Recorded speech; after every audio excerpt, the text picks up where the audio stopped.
சோத்து கையை முன்னாடி நீட்டுங்க, வலது கையை முன்னாடி நீட்டுங்கள்.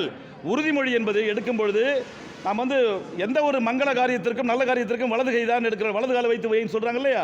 அது போல இந்த உறுதிமொழி எடுக்கிற பொழுது 100% வாக்களிப்போம் என்ற ஒரு உறுதிமொழியை நாங்கள் வாசிப்போம். அப்போ கூடுதல் ஆட்சியர் அவர்கள் வாசிப்பார்கள். அப்போ நீங்கள் என்ன செய்யணும்னா, அந்த உறுதிமொழி எடுக்கும்போது சோத்து கையை ஒரு அப்படியே நீட்டிக்கிட்டே இருக்கணும். ஒரு 2 நிமிஷத்தில் உறுதிமொழி முடிஞ்சிடும். சரியா? அதுக்கு கீழே போட்ட பிறகு அடுத்து என்ன செய்ய வேண்டும் என்றால், நீங்க மனித சங்கிலி ஹியூமன் சைன்ஸ் பக்கத்துல கையை பிடிச்சுக்கணும். சரியா? எல்லாரும் பக்கத்துல ஹைட் பார்த்து தூக்குங்க. பக்கத்துல இருக்கவங்க கொஞ்சம் குட்டியா இருப்பாங்க, அவங்க கையை பிடிச்சி ஆளை சேர்த்து தூக்கிட போறீங்க ஒரேடியா. நான் ரொம்ப ஹைட்டா இருக்கேன்னா என் கை இது வரைக்கும் போகும். மாடு உங்க கைக்குள்ள இருக்குங்களா? நான் ரொம்ப ஹைட்டா இருக்கேன்னா என் கை இது வரைக்கும் போமா. பக்கத்துல இருக்கவங்க கொஞ்சம் குள்ளமா இருந்தா இந்த கையில பிடிச்சுக்கலாம். நாம அங்க குளத்துக்கரைக்கு போயிட்டு ஒரு தடவை பயிற்சி எடுக்கலாம். ஆனா அதுக்கு நேரம் இல்லை. மேடம் என்ன சொன்னாங்கன்னா, நீங்க மயக்கம் போட்டு விழுந்துடக்கூடாது என்பதால இங்கே வச்சு சொல்லிட்டு இருக்கோம். சரியா? ஆகவே நீங்க இங்கே மனசுல பதிவு வச்சுக்கணும். உங்களுக்கு 3 ஈவெண்ட். ஒரு ஈவெண்ட் வந்து உறுதிமொழி எடுக்கிறது. அடுத்தது மனித சங்கிலி. மனித சங்கிலினா கையை இப்படி பிடிச்சிட்டு தூக்கிடணும். சரியா? அடுத்தது பார்த்தீங்கன்னா என்ன சொல்ல, வாக்களிப்பது. வாக்களிப்பதுன்னா அப்பதான் இன்னொரு கை இடது கையை தூக்கி இந்த ஆள் காட்டி விரலை இப்படி காட்டணும். ஒரு விரல் புரட்சி. இங்க தான மை நகம் வெளியில தெரியணும். நகத்தை வெளியில காட்டணும். இப்படி காட்டணும். அன்பு செல்லங்களே, இங்க பாருங்க, நம்ம தூய்மை காவலர்கள் புரிந்து கொள்ள வேண்டியது, வாக்களிப்பது என்பது இடது கையில் அந்த விரல் நுனியை காட்டணும். நான் ஓட்டு போட்டுட்டேன் பாத்தியா அப்படின்னு நம்ம சொல்ற மாதிரி ஆள்காட்டி விரலை நகத்தை காட்டணும். சரியா?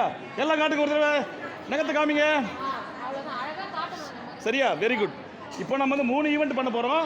ஒன்று உறுதிமொழி எடுக்க போறோம், இன்னும் மனித சங்கிலி கூட்ட போறோம், இன்னொன்று நம்ம வந்து வாக்களிப்போம் என்கிற. சரியா? அப்படின்னு நாங்க சொல்லுவோம். 100% வாக்களிப்போம்னு ஒரு விரல காமிக்கணும். சரியா? அது முடிச்சு ஊர்வலம் போ, பேரணி போவோம். பேரணி போறப்ப எல்லாரும் வந்து நம்ம ஒரு வாக்கியம் சொல்லுவோம். வாக்களிப்போம் வாக்களிப்போம் 100% வாக்களிப்போம் சொல்லுவோம் மைக்ல. அதெல்லாம் சத்தமா சொல்லுங்க. சரி, இப்போ சொல்லுங்க பாப்போம். வாக்களிப்போம் வாக்களிப்போம் 100% வாக்களிப்போம். வாக்களிப்போம் வாக்களிப்போம் 100% வாக்களிப்போம். ஊர்வலம் போகும்போது நீங்கள் எல்லாரும் சேர்ந்து ஒரே நேரத்தில் இதை சொல்லணும். நாங்கள் யாரும் அங்கே ஆள் இருக்க மாட்டோம். ஏன்னா முன்னாடி ஒருத்தர் பின்னாடி ஒருத்தர் வண்டி எடுத்து பாதுகாப்புக்காக போயிட்டு இருப்போம். அப்போ நாங்கள் சொல்லுவோமான்னு எதிர்பார்த்துக்கூடாது. நீங்கள் ஒவ்வொருவரும் தளபதிகள் தான். நீங்களே வந்து முழக்கங்களை நீங்களே சொல்லணும், நீங்களே பின்னாடி சொல்லணும். அத்தனை பேர் ஒரே நேரத்தில். இப்போ சொல்லுங்க பார்ப்போம். வெயிட் அந்த இடைவெளி கொடுக்கணும் கரெக்டா. ஒரு தடவை செய்யணும். வாக்களிப்போம் வாக்களிப்போம் அப்படி சொல்லி கொஞ்சம் சொல்லுங்க சொல்லுங்க. சொதன கூட வாக்களிப்போம் வாக்களிப்போம் சொல்லி முடிச்ச பிறகு 100% வாக்களிப்போம். சரி, இப்போ 2வது சொல்லுங்க. 100% வாக்களிப்போம் 100% வாக்களிப்போம். Very good. சரியா?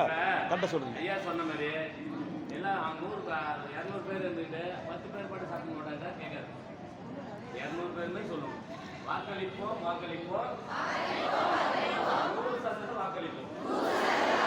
வாக்களிப்போம் வாக்களிப்போம் கையால மூடிக்கணும். அப்ப ஐயா மூடிக்கிட்டு உறுதிமொழிக்கு கையை நீட்டிக்கணும். மனித சங்கிலிக்கு கையை கோத்துக்கணும். ஆள்காட்டி விரலை காமிக்கணும். அப்புறம் ஊர்வலத்தில் போகும்போது தான் கையை மூடிக்கணும். அண்ணன் சொல்லுவாங்க, திரும்ப சொல்லுங்க. செக்ரட்டரி என்ன சொல்லுங்க.